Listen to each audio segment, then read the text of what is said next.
Mr. Lew said he could rely on emergency measures to pay U.S. debts after the limit is reinstated on 7 February.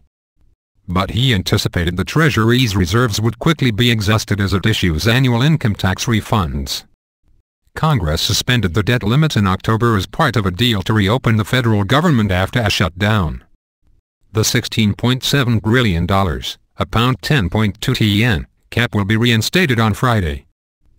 Without borrowing authority, at some point very soon, it would not be possible to meet all of the obligations of the federal government, Mr. Lew said at the Bipartisan Policy Center in Washington on Monday. The Treasury Secretary said the U.S. Treasury Department could resort to accounting mechanisms to avoid breaching the limit until the end of February.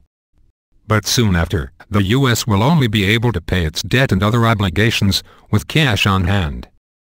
And in the spring, Mr. Lew noted, the U.S. issues tax refunds to Americans who overpaid income taxes last year, straining its cash reserves.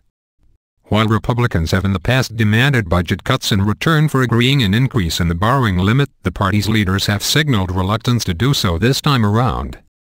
Long-term fiscal challenges. In any case, the White House has said it will not negotiate budget policy in exchange for raising the debt limit. And Mr. Lew argued that dramatically cutting back on the federal government's spending was unnecessary for the moment. "I'm not sure this is the year for the long-term fiscal challenge to be dealt with," he said, adding the US deficit had been declining. "I actually believe that we've made so much progress in the short and medium term, we have a little time to deal with the longer term." During the partial government shutdown in October, Republicans lawmakers threatened to block a rise in the debt limit unless the Democrats agree to undermine or repeal President Barack Obama's signature health care reform law. In 2011, the Republicans won reductions in U.S. government spending in return for agreeing to raise the limit. Now, the debt limit debate returns to the fore as the Democrats and Republicans appear to have called a momentary truce in their long-running budget fight. Cross-party negotiations in Congress in December and January yielded a two-year federal budget.